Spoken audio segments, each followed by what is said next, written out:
नाजरीन, जब ईरान के मिसाइल बरस रहे थे, हम आपको बता रहे थे कि हैफा की ऑयल रिफाइनरी जल चुकी है, डिमोना का न्यूक्लियर रिएक्टर थम गया है। तो इस मुल्क में बैठी गैरत से खाली इजराइल की नाजायज औलादें कहने लगी झूठ है, झूठ है।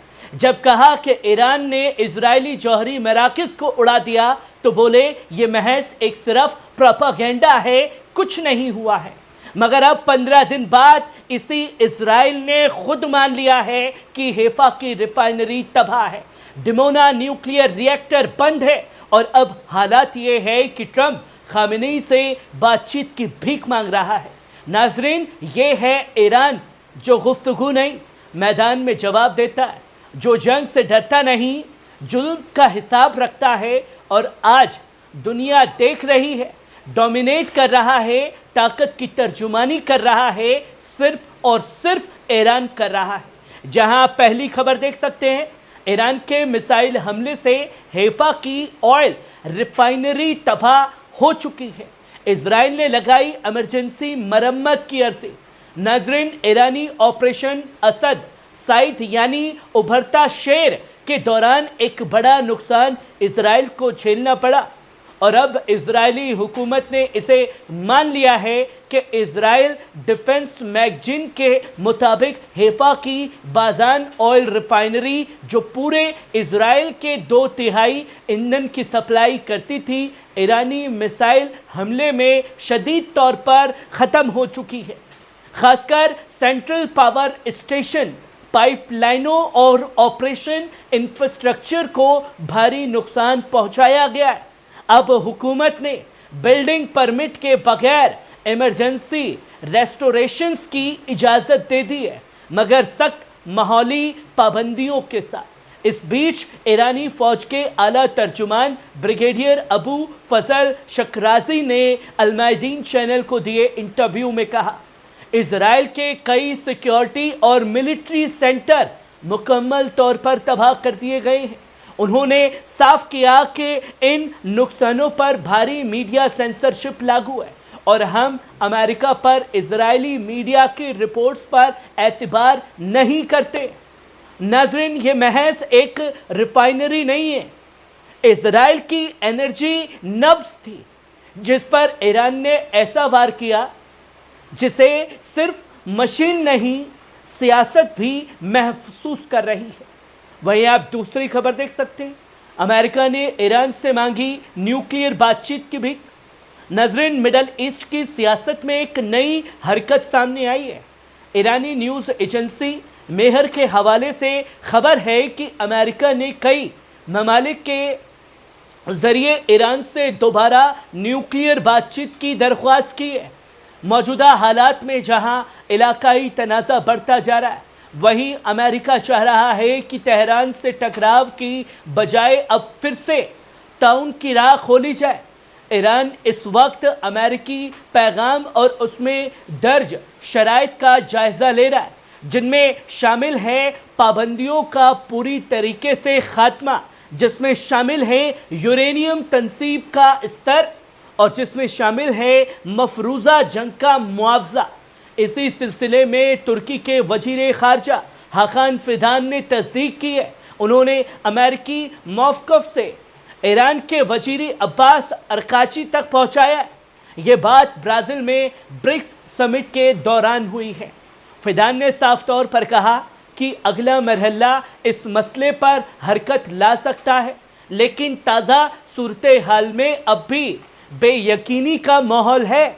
उन्होंने बताया कि ये मसला उन्होंने अमेरिकी एलची स्टीव विटकॉफ से भी कुछ दिन पहले उठाया था। नाजरीन, अब देखना ये होगा क्या अमेरिका झुकाव को एक नई शुरुआत मानेगा या इसे महज सियासी मजबूरी समझकर ठुकरा दिया जाएगा। वहीं आप तीसरी खबर देख सकते हैं, ईरानी हमलों के बाद डिमोना न्यूक्लियर रिएक्टर पर।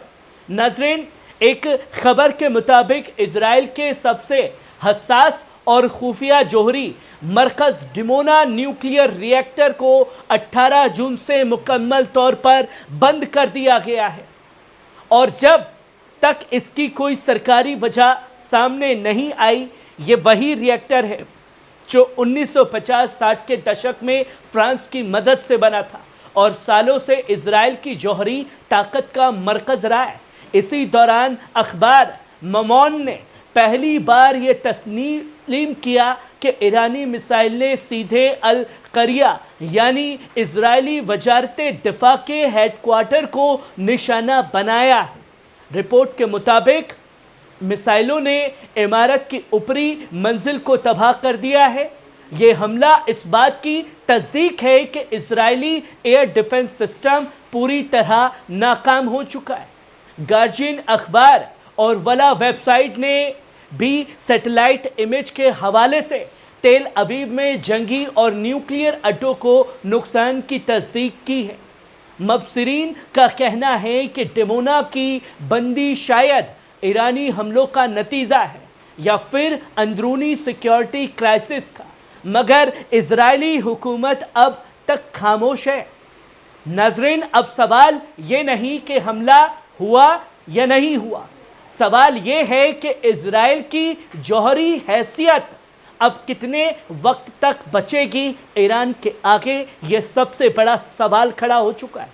वही आप चौथी खबर देखें, ईरान ने अमेरिका इजराइल को दिया मुंह तोड़ जवाब। नाज़रीन, ईरानी अफवाज के chief of staff major general Sayyed Abdur Rahim Mousavi ने मुल्की मीडिया को बताया कि 12 रोज़ा जंग के दौरान ईरान ने अमेरिका और इजराइल के हमले हरकतों का पूरी ताकत और अज़्म के साथ जवाब दिया है।